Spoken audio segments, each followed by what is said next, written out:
Kita duk tengok rumput ni, lembu makan, kambing makan, kebau makan noh. Nampak sihat elok noh. Pokok ni kalau kita makan jadi lagu mana? Jom ikuti video ni.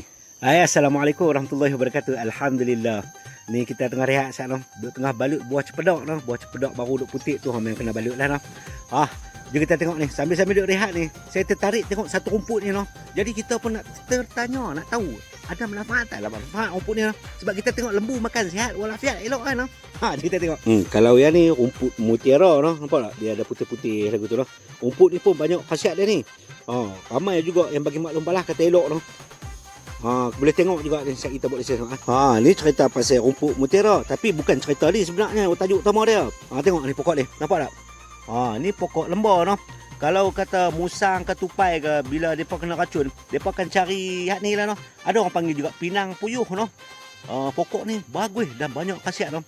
Dia untuk luka-luka dalam cukup bagus, insya-Allah. Terutamanya kalau racun, kena racun ke apa, wallahu alam lah noh. Nauzubillah lah, minta jauh lah. Tapi banyak orang kata macam tu lah, bagus untuk kena racun apa, luka-luka dalam tu noh. Guna pokok lembar ni, rebus dengan akak-akak sekali noh. Nampak tak? Dia ada buah dia manis kalau makan noh.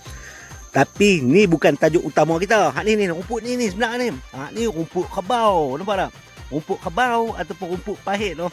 Saya tanya lah noh. Kalau lembu makan apa semua sihat elok, pokok ni ada manfaat tak? Manfaat noh.